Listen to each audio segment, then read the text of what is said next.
Ewch i ni gydweddio. Let us all pray. Arglwydd Duw, i ni'n diolch i ti am ddod â ni yn awr yn enw yr arglwydd Iesu. Ni'n diolch i ti am bod ni wedi dathlu i ddyfodiad ac i ni'n diolch am bod ni'n cael gwneud hynny nid yn unig ar un diwrnod yn y flwyddyn, ond yn wir bob diwrnod, bob dydd, mae bob dydd yn ddiwrnod ac yn gyfle i roi diolch i ti am y gras sydd wedi ymddangos yn Iesu Grist. We thank you, Lord, for the grace which has been revealed to us in Jesus Christ. We thank you for him. And we pray this morning in his name, by your Holy Spirit, you would meet with us, help us to have a clearer vision of him, and to join with all that great multitude around the throne and all those throughout the world who are worshipping you in him. So hear us, send us your Holy Spirit, and forgive us all that is amiss in us, in the name of Emmanuel, the Son of God, the Saviour of the world, Jesus Christ, your only begotten. Amen. Croeso i chi. Welcome to you all to the service this morning. We shall sing, well, we can't, unfortunately, sing perhaps as we would like to, but we can listen to a hymn which will be played for us now, and to contemplate the good news of Christmas.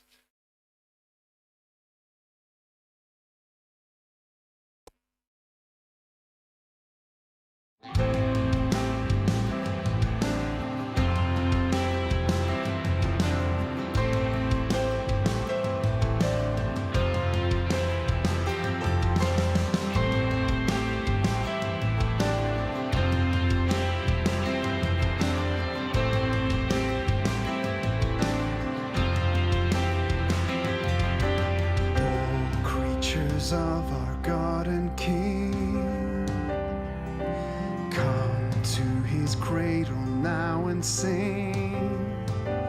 Oh, praise him, hallelujah.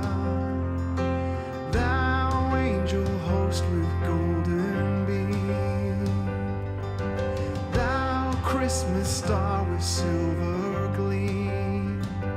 Oh,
souls who art condemned, look to the star in Bethlehem.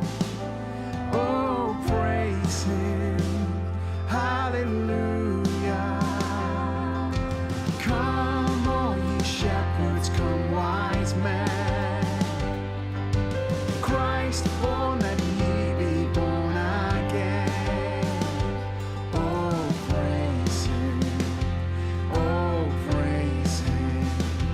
Hallelujah, hallelujah.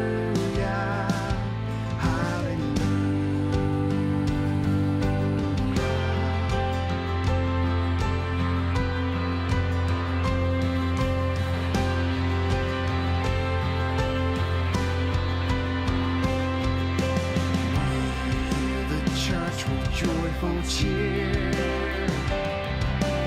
Welcome the King who has come near. Oh, praise Him, hallelujah. Bring gifts of incense, gifts of gold. See all God's promises unfold. Oh, praise Him, oh, praise Him. Hallelujah, hallelujah, hallelujah.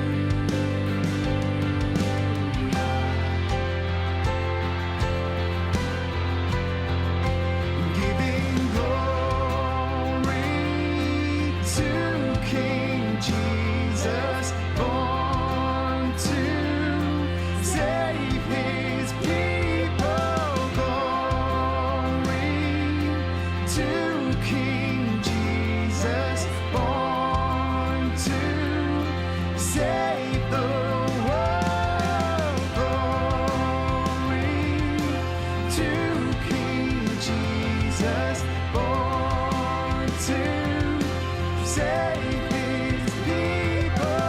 Glory to King Jesus, born to save the world. Oh, praise Him, oh, praise Him. Hallelujah, hallelujah, hallelujah.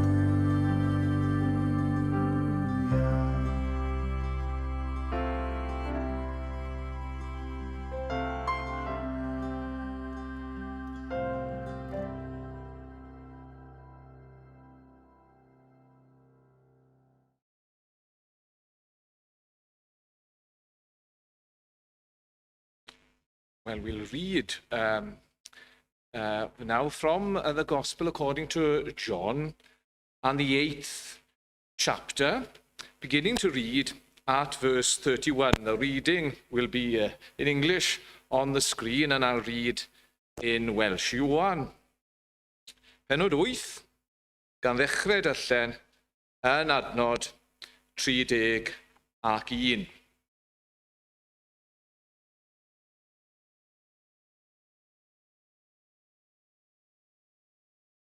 Yna, dywedodd Iesu wrth yr Iddewon oedd wedi credu ynddo, os arhoswch wi yn fy ngair i, ar ydych wi mewn gwirionedd yn ddisgyblion i mi. Ewch wybod y gwirionedd, a bydd y gwirionedd yn eich ryddhau. Atebasant ef plant Abraham dim ni, ac ni bu am erioed yn geithweision i neb. Sut y gellid i ddweud, fe'ch gwneir yn ryddion? Atebodd Iesu hwy, yn wir, rwy'n dweud wrthych, bod pob un sy'n cyflawni pechod yn geithwas i bechod. Ac nid oes gan y ceithwas le arhosol yn y tŷ, ond y mae'r mab yn aros am byth. Felly, os yw'r mab yn eich ryddhau chwi, byddwch yn rydd mewn gwirionedd. Rwy'n gwybod mai plant Abraham ydych, ond yr ydych yn ceisio fy lladd i, a nad yw fy ngair yn cael lle ynoch. Yr wyf fi'n siarad am y pethau yr wyf wedi gweld gyda'n tad, ac yr ydych wi'n gwneud y pethau a glywsoch gan eich tad. Atebasant ef, Abraham yw ein tad ni, meddai Iesu wrthynt. Pe baich yn blant i Abraham, byddech yn gwneud yr un gweithredoedd ag Abraham. Ond dyma chwi yn awr yn ceisio fy lladd i, dyn sydd wedi llifaru wrthych a glywais gan Dduw. Ni wnaeth Abraham o hynny. Gwneud gweithredoedd eich tad eich hunan yr ydych wi.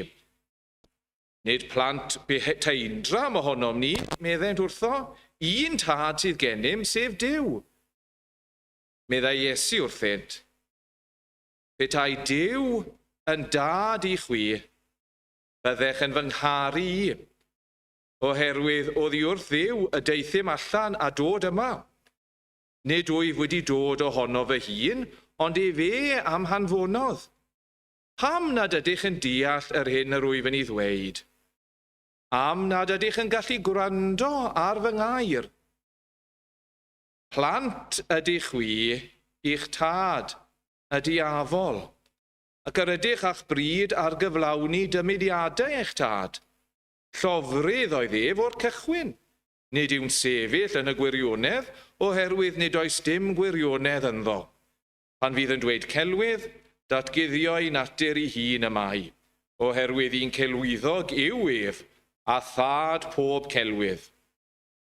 Ond yr wyf fi'n dweud y gwirionedd, ac am hynny nid ydych yn fy nghredu. Pwy ohonoch sydd am brofi fy mod i'n euog o bechod? Os wyf yn dweud y gwir, pam nad ydych yn fy nghredu? A mae'r sawl sydd o Dduw yn gwrando geiriau Duw. Nid ydych wi o Dduw, a dyna pam nad ydych yn gwrando. Dewch i ni droi at Dduw mewn gweddi. Let us all come to the Lord in prayer.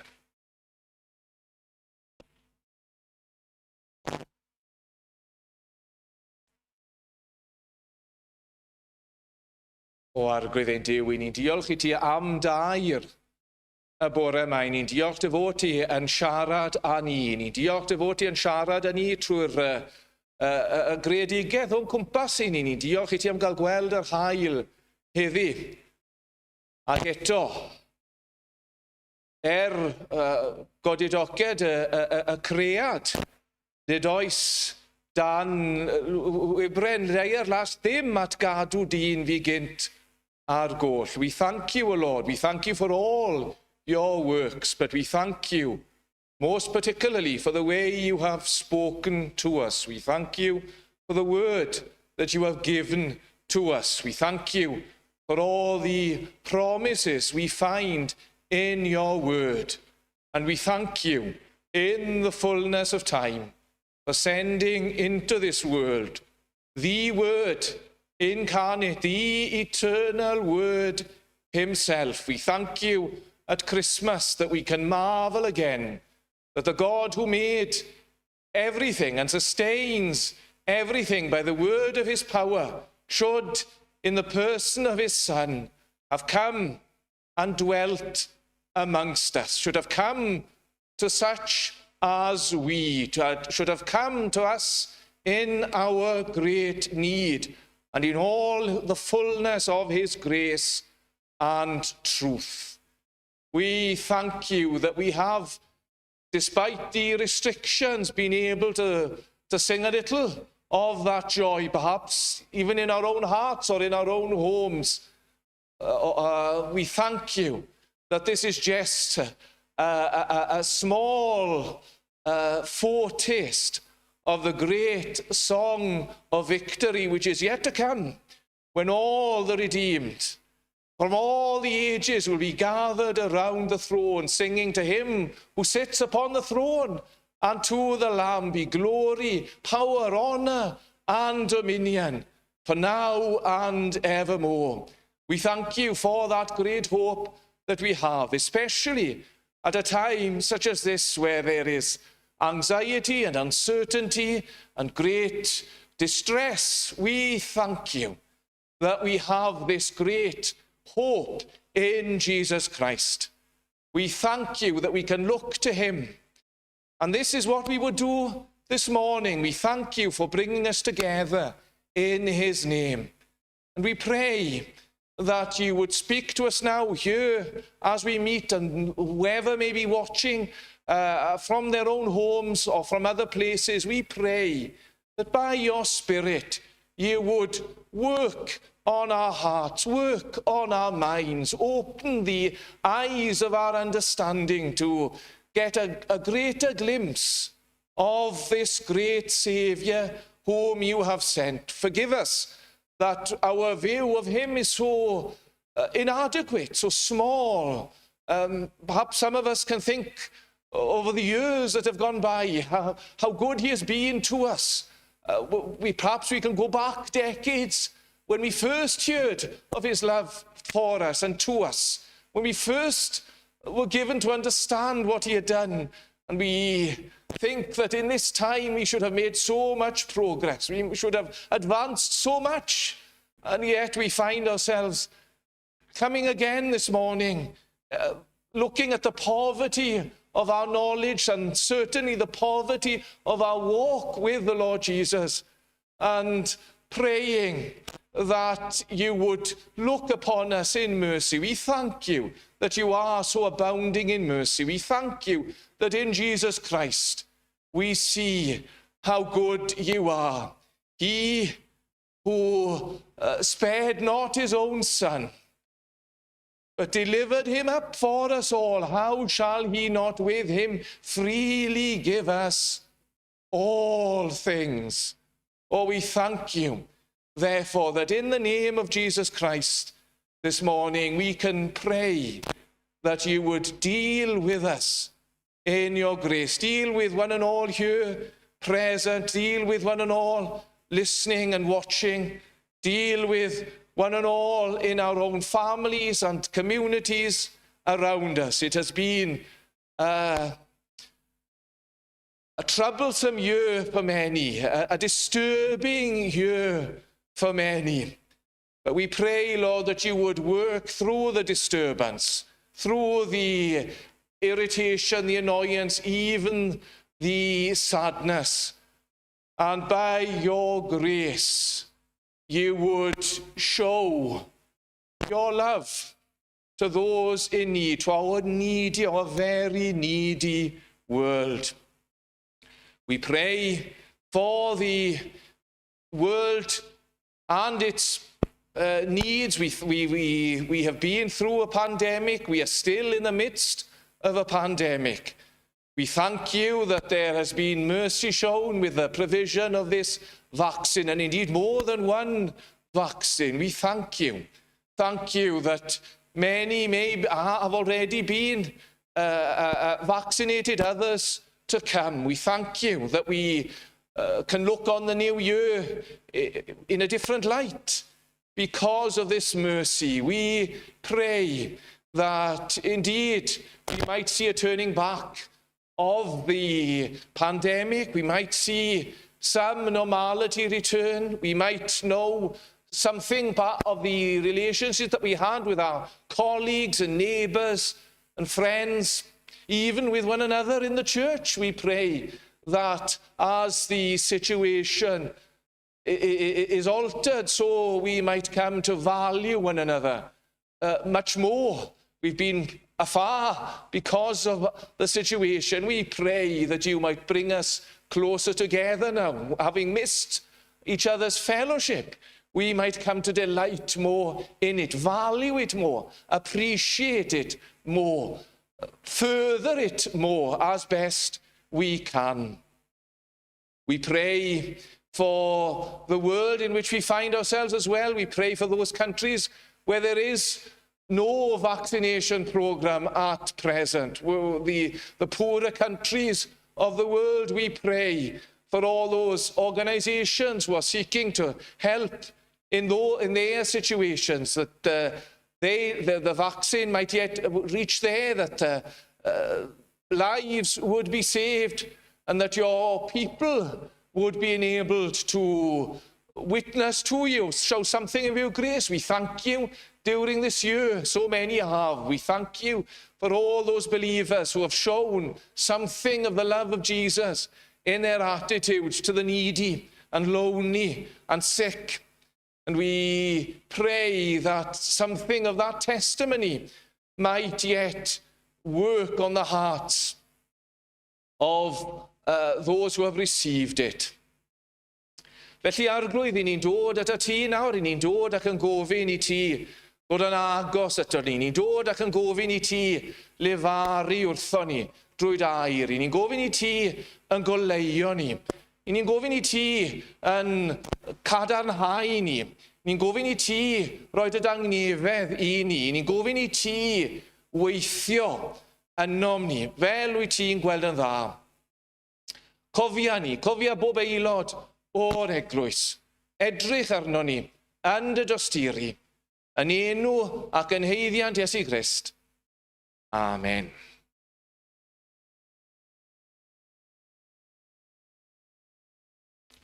I'd like this morning to look at another passage we read from John 8, but I'd like to read a few verses from John, but not from John's Gospel. We can be grateful that God has given us many writings from John, but John's first epistle and the 3rd chapter and the first 12 verses. And I'll read that in Welsh, and you can follow, or if, you may perhaps see it on the screen. 1 John 3. Cynta Ioan, pennod 3. Gwelwch pa fath gariad a roes y tad arnom, fel yn gelwid yn feibion I Dduw. O blegyd hyn nid edwyn y byd chwi, o blegyd nad adnabu fe ef. Anwylid, yr awr hon meibion I Dduw ydym, ac nid amlygwyd eto beth a fyddwm, eithir ni awyddom, pan ymddangosoi fe, a byddwn gyffelib iddo. O blegyd ni a gawn I weled ef, megis ag ymai. Ac ymai pob un sydd ganddo'r gobaith hwn yn ddoef, yn I buro'i hun, megis ymai yntau yn bur. Pob un ar sydd yn gwneithu'r pechod, sydd hefyd yn gwneithu'r anghyfraith. O blegyd anghyfraith yw pechod. A chwi awyddoch ymddangos ohono ef, fel y dileau ein pechodau ni, ac ynddo ef nid oes pechod. Pob un ar sydd yn aros ynddo ef, nid yw yn pechu. Pob un ar sydd yn pechu, ni sgwelodd ef, ac ni sadnabu ef.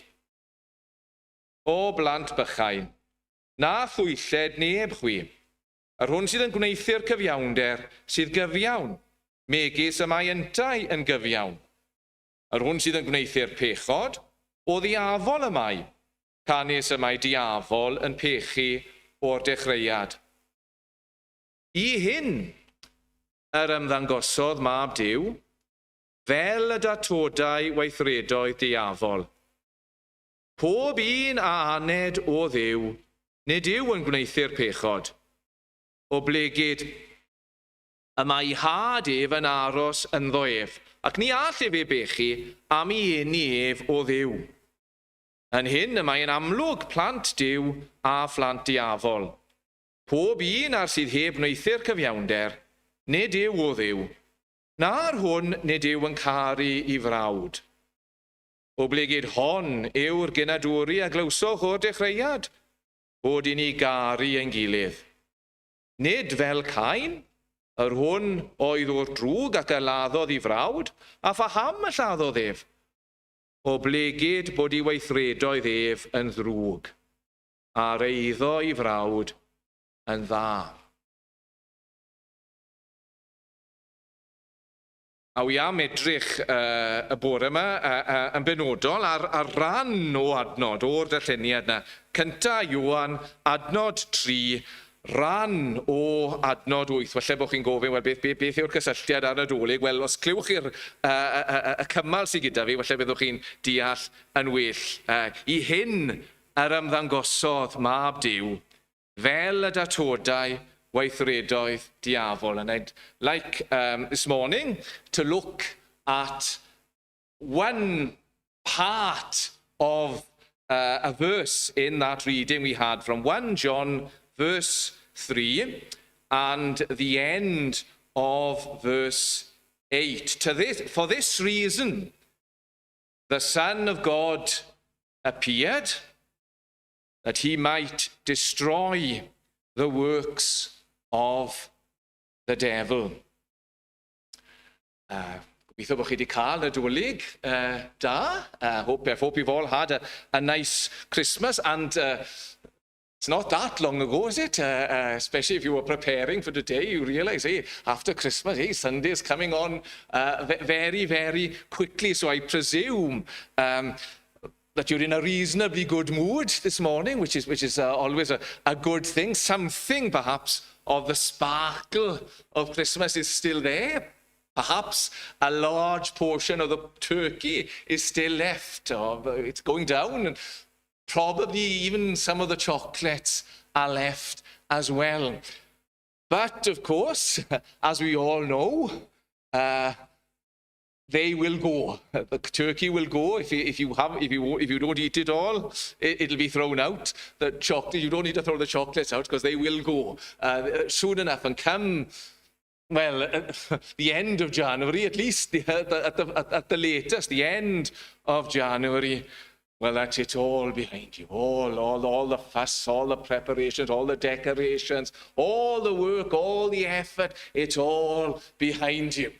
Some people will be starting to prepare, perhaps for next year, if they're really organized. But most of us will be just moving on. Now, there's something else. And certainly the shops will be trying to promote something else, new bargains for some other occasions. But, of course, it's good for us. It's good for us to be together this morning. It's good for us to come to this word together. And what I would pray would be the case, that as we consider this word together, that God would speak to us all and leave us something which will last longer than the Christmas lunch and longer than all the other festivities. Something which will take us into the new year and beyond. And I think this clause here in verse 8 has the potential, at least, to do that. For this reason, the Son of God appeared, that he might destroy the works of the devil. It's not perhaps a verse that we are used to hearing. At least I can't remember. You probably, some of you have been to more Christmas services and have heard more Christmas sermons than I have. But I can't remember hearing anybody preach on these words.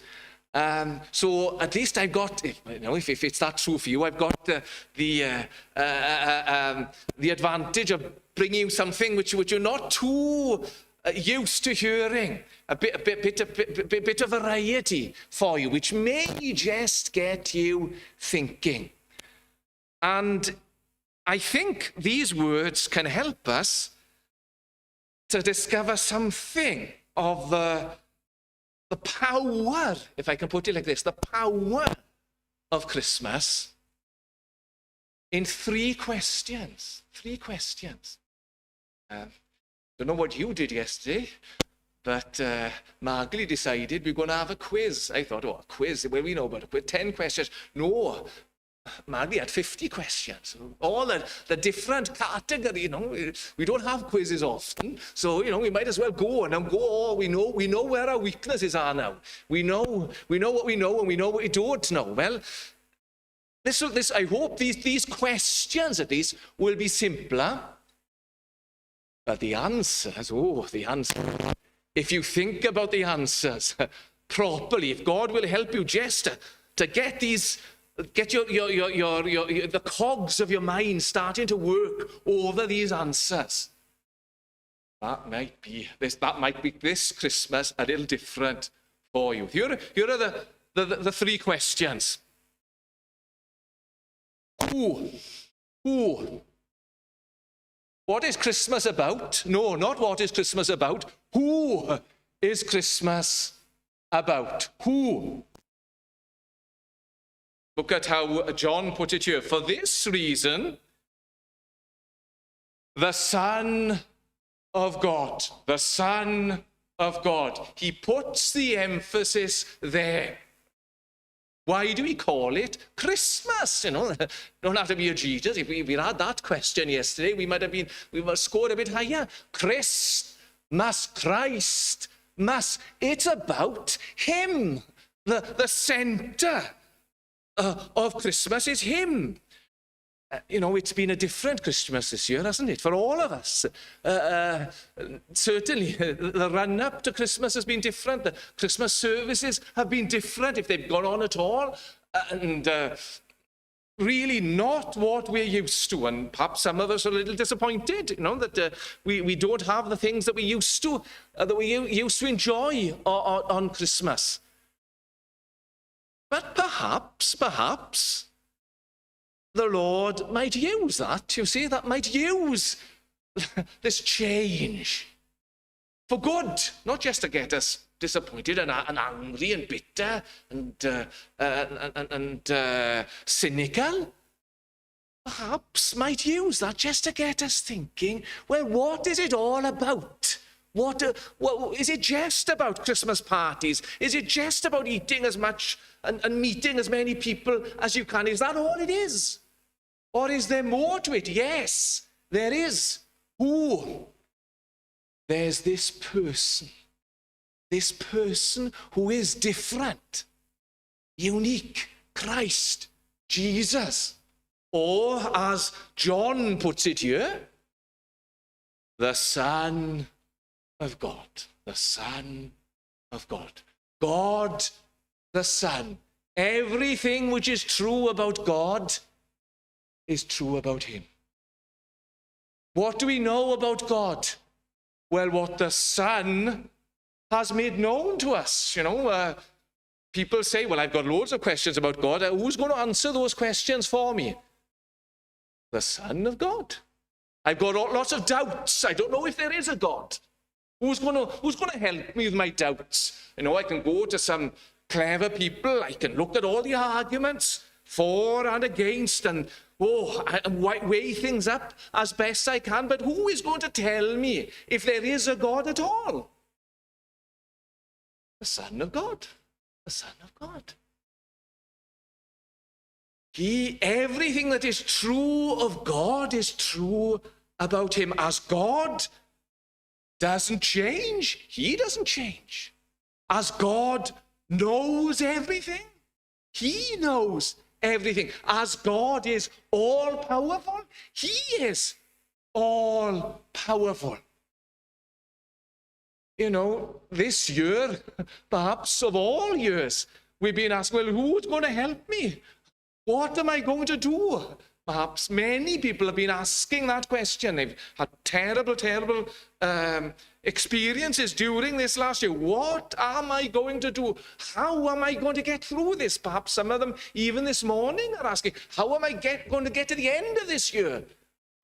I just can't go on. How can I? Well, here is good news, isn't it, for people at the end of their tether. The Son of God. The focus on him. And that's not just for one day of the year or even one period of the year. And not even for 1 year. Day in, day out. Every year. Now, even to the end of life itself. The Son of God. People hear that and they say, well, of course, look at you, poor Dabs. You're so weak, you can't cope with life. You need a crutch, and you're talking so much about this person because you just can't cope with life. We're not like you. We don't need that. We're all right. We're going on as it is. Look around you. Look around you. People, and they perhaps they may be dismissive of this person, Jesus Christ, and they say we don't want to worship him, right? But who are they worshiping? Who are they? During this last year, towards the end of the year, you may remember one of the news items. It was one of the bit of a change from Brexit and the coronavirus. Diego Maradona died. I can remember Diego Maradona playing, but I haven't heard much about him. I'm not a big football fan, but the name was familiar. And of course, he's a very controversial figure. But, well, what a following he's got in Argentina, Perhaps I wouldn't dare say something like, I hope this isn't going to be transmitted to Argentina. That would upset a lot of people, but what a following. He's got his own church. You know, there are people in the church, not just named after him, but a church to him, the Diego Maradona Church. They won't worship this Son of God, so they'll worship somebody else. And people say, well, of course, we're not like that. We're not like those poor Argentinians who are worshipping this football player. But if you're not like that, go and look at, when you go to the shop, look at the magazines. What have you got there? The celebrities. I'm in two minds about saying this now, but hope people present will forgive me. You know, when I hear these names, they come up and they say, "Who's that? Who's that?" I won't name the person. Let's say one member in the family, so just to keep it, to preserve anonymity. One person in the family tells me who that person is. Yes, I know that person. Can even tell me who that person is married to. Can even tell me who that person used to be married to. Know everything. What that person has done, what films that person has been in, what songs that person has sung, what songs that person is going to bring out shortly. Because that's the culture we're living in. The celebrities. These people, we don't want to worship the Son of God, so we'll worship something else or someone else. John says, no. Oh, no. The Son of God. Look at him. Consider him. Compare Diego Maradona to him. Compare the celebrities to him. And there is no comparison. And that's why Christmas is such a time for rejoicing. Who? Start there. Who? And remember who this person is. But there's another question. And a question arall da fi nawr. Beth, or what? What has this person done? Perhaps we might be here a very long time if I wanted to give a detailed answer to that. John himself, you remember, says that if he were to try to write about everything that he said and did, not all the books in the world would contain that. He wrote a gospel and he wrote these epistles, but we've got something of it. We know that he was born. We've been thinking of that. He was born into this world.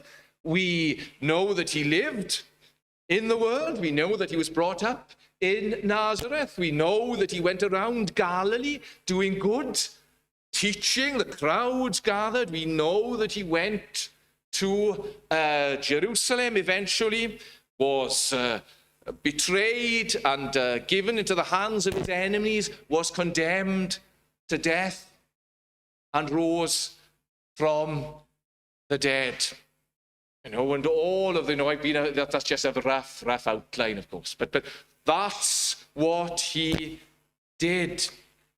And John here knows that, of course, better than I did. John was an eyewitness to much of that. But what he says here in this verse is just one word. For this reason, the Son of God appeared. He appeared.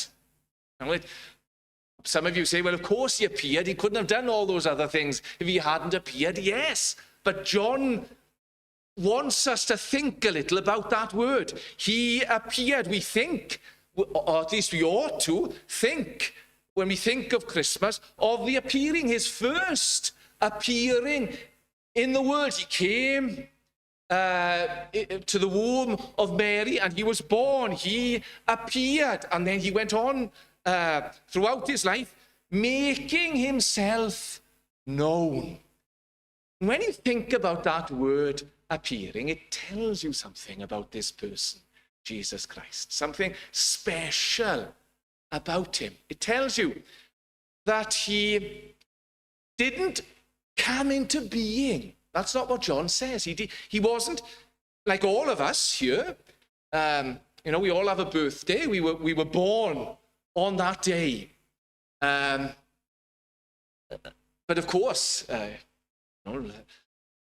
all of you know, some of you studying biology here, some of you got degrees in biology, and we've got our contingent of scientists here, that yes, we were born on that day, but we didn't begin to exist even on that day, because you can trace us back to right to the womb, where we spent a time there, 9 months there, and you've got the cells, the chromosomes coming together, and all that time. But there was a time, there was a point. Nobody can show that. The scans can't show that. But there was a time when our life began. But that isn't true of the Son of God. He didn't begin because God himself hasn't begun. God has always been. But he came. He came. And he appeared. He came into this world. More than that, perhaps, or in addition to that, he chose to come. Perhaps this morning, perhaps you were tempted. Perhaps you've had a bright new tie for Christmas, or some super clothes for Christmas, and perhaps before, in an idle moment, before the wardrobe, you were thinking to yourselves, well, this morning, am I going to make a real appearance, a real hit? I know Penuel is one of the fashion capitals that come out, and I've got to get my best bib and tucker on to get myself noticed, but I'm going to make an appearance.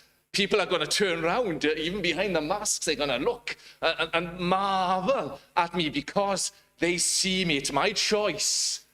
I'm making an appearance. Well, forgive that perhaps frivolous illustration, but just in all reverence, to think what John is telling us here. The Son of God appeared. He chose to appear.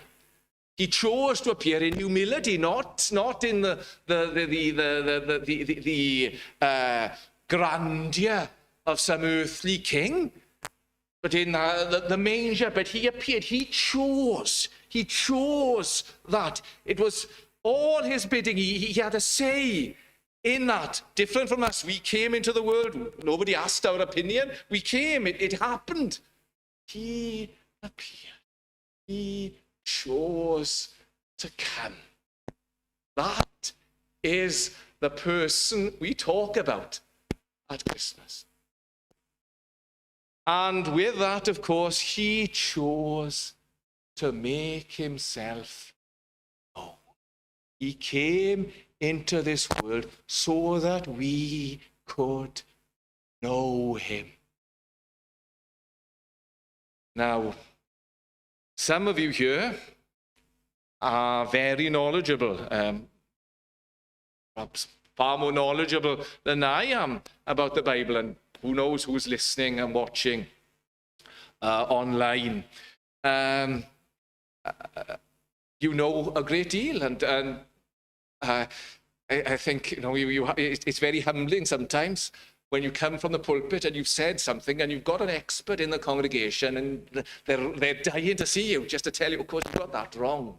You misquoted that verse, and it makes their day. Well, there we are. They're pleased at that, and it's good for your humility. Well, great. Perhaps it's all well and good.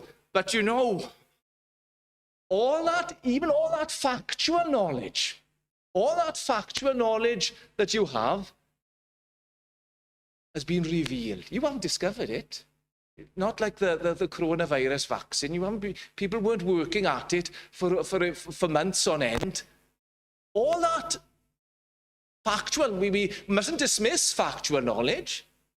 All that has been revealed. Everything you know and everything I know, everything I'm telling you this morning about Jesus Christ has been revealed. And of course, there's more. It's not just factual knowledge about him. Good though that is, we need more than that. We need spiritual knowledge. We need to see something of his glory. We need something of his preciousness. That has been revealed.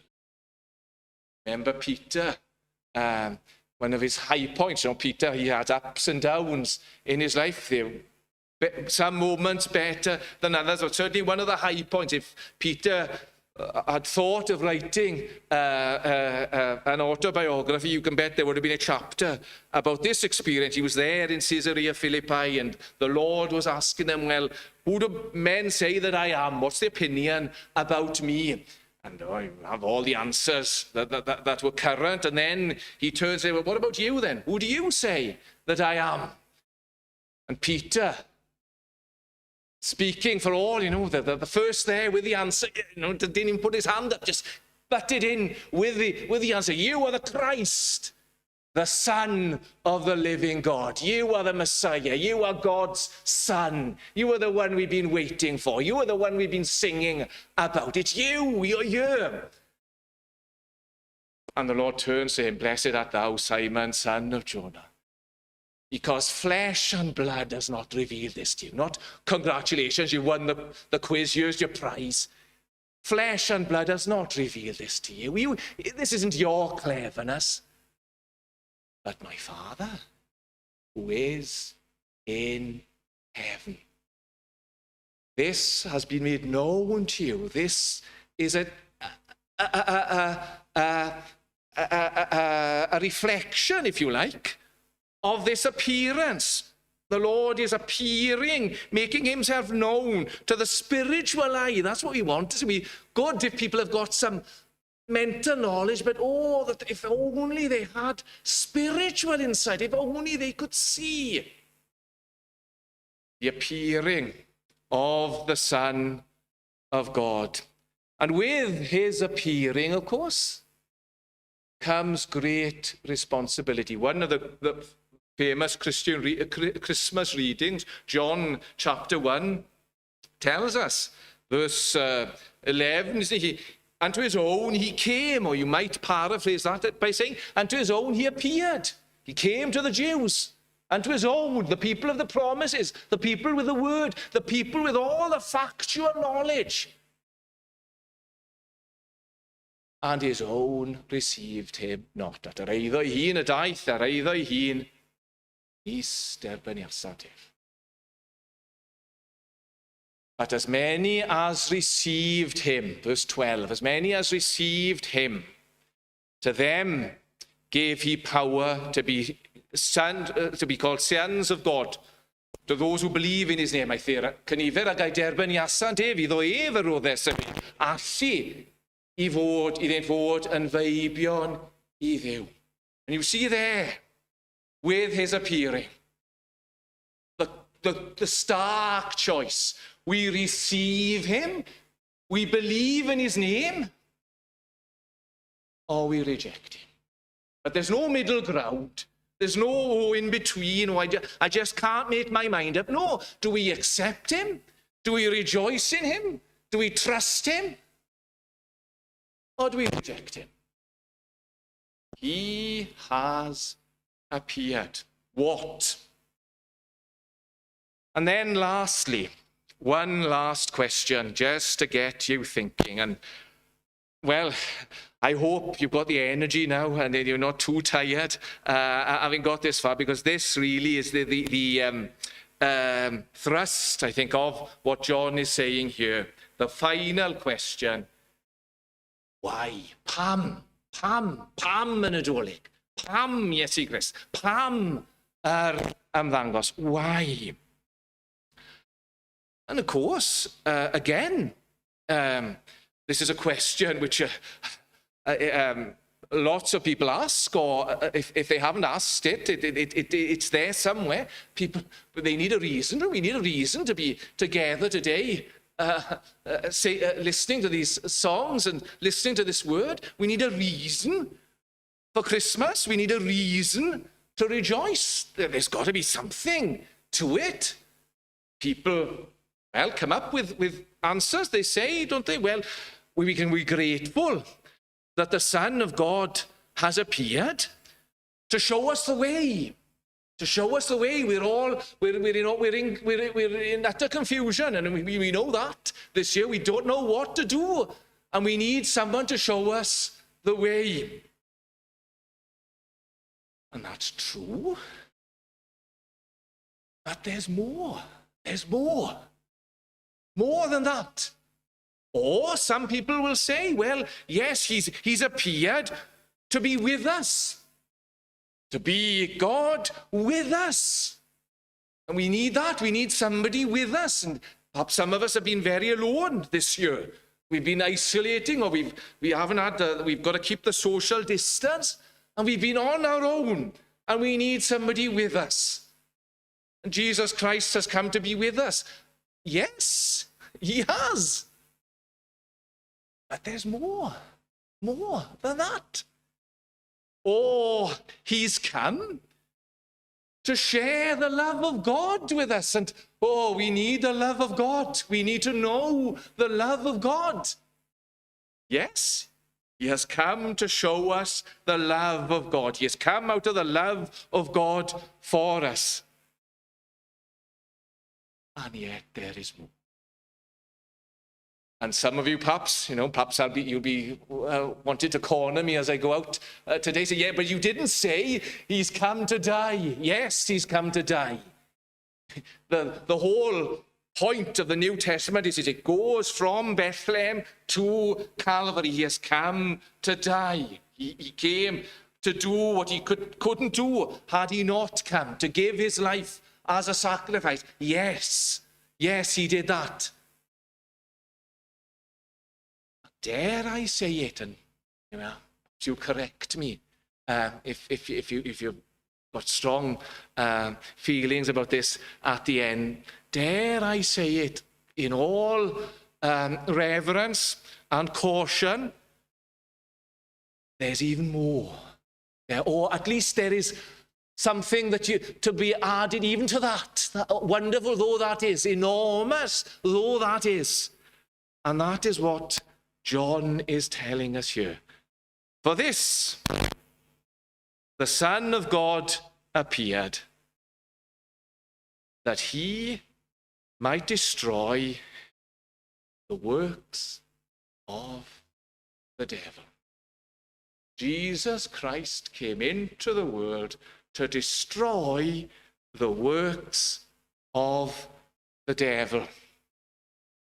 And some people might say, well, hang on, don't bring the devil into Christmas, come on, it'll upset the children. We don't want that. We've got enough of that sort of thing as it is. And perhaps, and certainly speaking of myself, perhaps we're sometimes a little hesitant to talk about the devil. And I wonder why that is. It might be because the devil is such a joke in the world, perhaps, and perhaps the world is making enough fun of us as it is. We don't want to add, we don't want to give them ammunition for their jokes.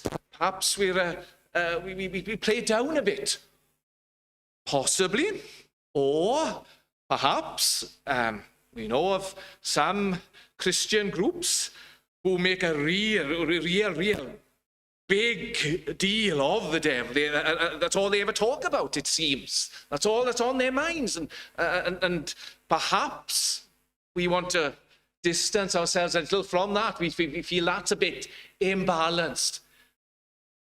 But whatever the reason, if we are to ignore the devil, we are really ignoring all that God has made known to us.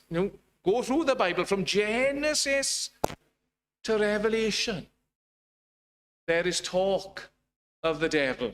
Sometimes it's explicit. Think of the book of Job. Think of the gospel, some incidents in the gospels. Think of the book of Revelation. Usually it's implicit. We see things going awry very soon, and yes, we can see the weakness of the people, but with that, working behind that, of course, is the hidden hand of the devil. Now, the Bible doesn't give us a a physical description, which is where the world goes wrong, isn't it? Where the world makes it into such a joke because the world tries to picture the devil. The devil is far more subtle than that. Not a physical image of the devil as much as a description of the activity. And indeed, that's where John takes us in this verse. He says, the Son of God appeared that he might destroy the works of the devil. The works. He's active. We may be lethargic, but the devil certainly isn't lethargic. He's always doing something. And that's why I read from John 8 earlier this morning, because we have the Lord Jesus there giving us an insight into the works of the devil. I'm not going to give you a long list now of all that the devil does, but I'm just going to pick out from John 8, and really you get most of them in verse 44 when he's talking to the people who were listening to him, and he tells them, you are of your father the devil. He's accusing them now of showing the works of the devil. And what does he say? That the devil was a liar. A liar. The father of lies. Deceit. That's how the devil works. That's how he worked in the Garden of Eden. That's how he has always worked, by deceit, sowing lies. There is no God. Or if there is a God, you don't need to worry about him. There's no judgment. You can go on, you can live as you want. You can live to yourself. You can do as you please. Don't worry, don't care, don't bother. Don't get hung up over those things.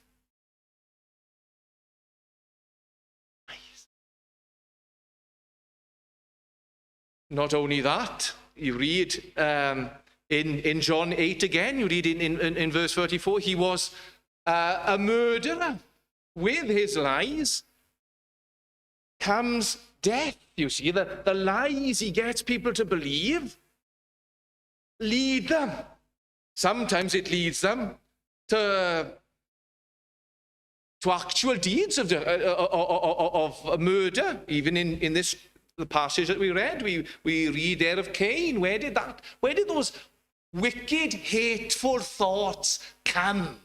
Or they were, Cain yielded to them, but where did they come? Where did that temptation come from? The father of lies and the murderer. Death. Leading to death.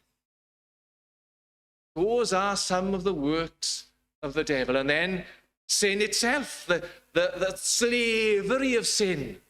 Again, in John 8, we have this talk of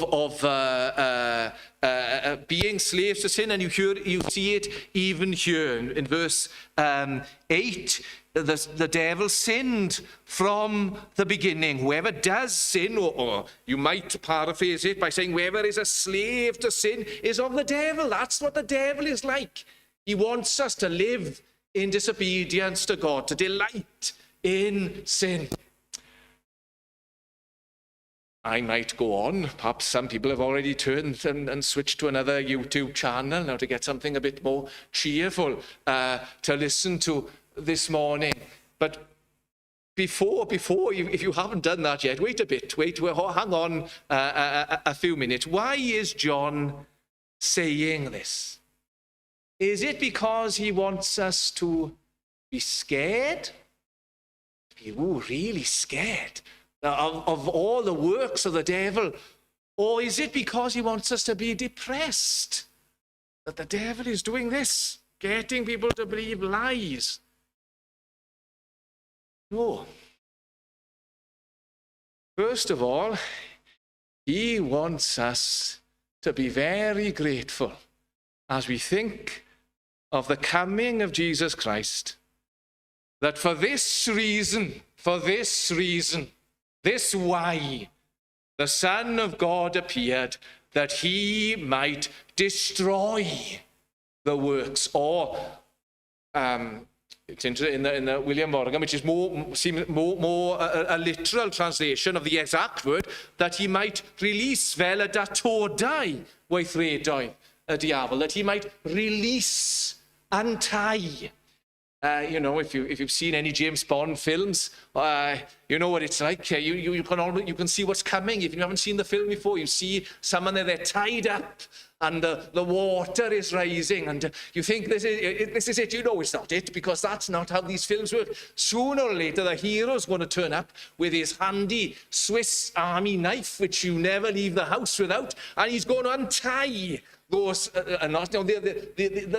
baddies. They can never pick an unbreakable piece of rope, because it always is loosened or untied sooner or later. Well, that is what Jesus Christ has come to do, to untie people, to break the bonds that the devil has on people, to get rid of the lies, to release them from slavery, the slavery of sin, to release them from the hatred which comes again from sin, to release them to something new. And that is why John draws attention to that truth here. He's writing to this church. He's not just giving a Christmas message that people can listen to and say, oh, that was interesting. He's writing now to a church. He's writing to people like you and me, who've got their issues, have got their difficulties, have got their temptations. Some of them are young, others are old. Some of them are quite strong, others are frail. All these various types in the church, and he's writing to them. For one, he says in the verse in chapter 2, he says, I'm writing these things to you so that you do not sin. That's what I want. I want to hear that in this church you are being released from the slavery of sin. Now, what does he mean? Does he mean that means that we never sin ever again? No, it obviously doesn't mean that, because before that he's just said, if anyone says, in chapter 1, he says, if anyone says, I have no sin, he's deceiving himself. The truth is not in him. And he says straight out in chapter 2, he says, I write these things so that you will not sin, but if anyone does sin, and by implication, you will inevitably sin, but when you do sin, we have an advocate with the Father, Jesus Christ, the righteous. I'm not telling you that you ought to be sinlessly perfect, but I'm telling you not to live in sin, not to live for sin, not to make sin the be-all and end-all of your life. No, Jesus Christ, the Son of God, has come to release you from that, so that now, by his grace, you can live for God. You can live for Jesus Christ. And you see why this isn't a message just for the 27th of December. This is a message for now. This is a message not even when we're coming to our Christmas, to our New Year's resolution, though it may help up. I hope it does give us pause for thought if we have any New Year's resolution. Not to live in the old ways, not to live as those who do not know Christ, but to live as those who have been released by him, that now we might live for God. Yes, that means living in a spiritual way, living in a way which puts God at the center, which puts God's word at the center. But not only that, because it's interesting, isn't it? John, he brings lots of things together. Sometimes when you read John's epistle, you can be a bit confused. Hang on, it's not like Paul, where you've got an argument and it develops. Perhaps some of you with a more scientific mind, you like that. But with John, you've got lots of ideas. goes from one thing to another, but he's showing that all these things are joined together. This releasing from the bonds of sin to this new freedom in Jesus Christ mean that now we are free to love one another as brothers and sisters in Jesus Christ. Previously, we weren't. Previously, we had no inclination, no motivation to do so. But now, the Son of God has appeared and has broken the bonds, the works of the devil. And that can make this Christmas different. That can make us different. Well, may God give us grace. May God help us to take these words to heart and to live in the light of them for his glory, bearing in mind as we do so that chapter 3 also tells us, beloved, in verse 2, beloved, now we are children of God, but it has not yet appeared what we shall be. But this we know, when he appears, we will be like him.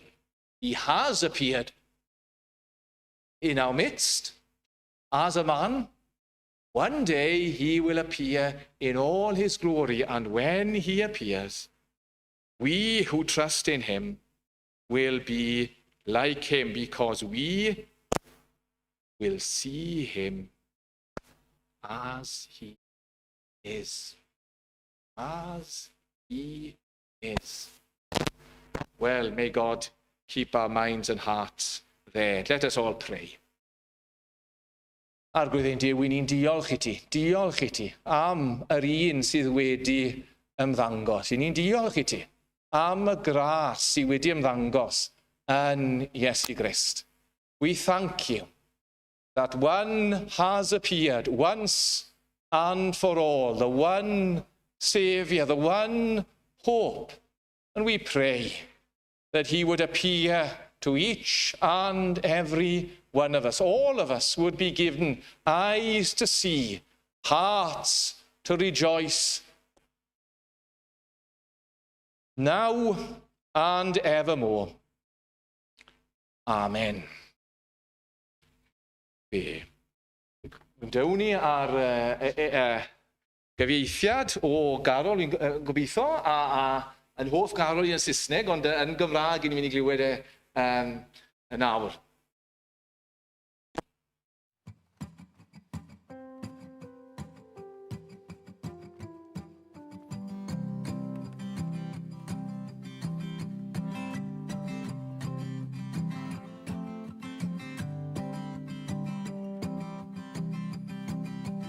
Daeth Christ yn blith o'r llawen hawn, a deued pawb yn hyd.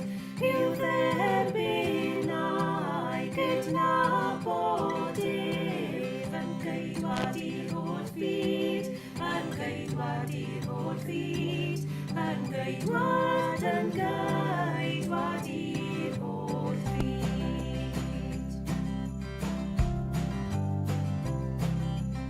A'i dynewyddion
Eiddirir hwn a ddichon ein cadw ni yn ddigwymp, a'n gosod ger bron i orseddfa'n cef, yn ddifeus mewn gorfoledd.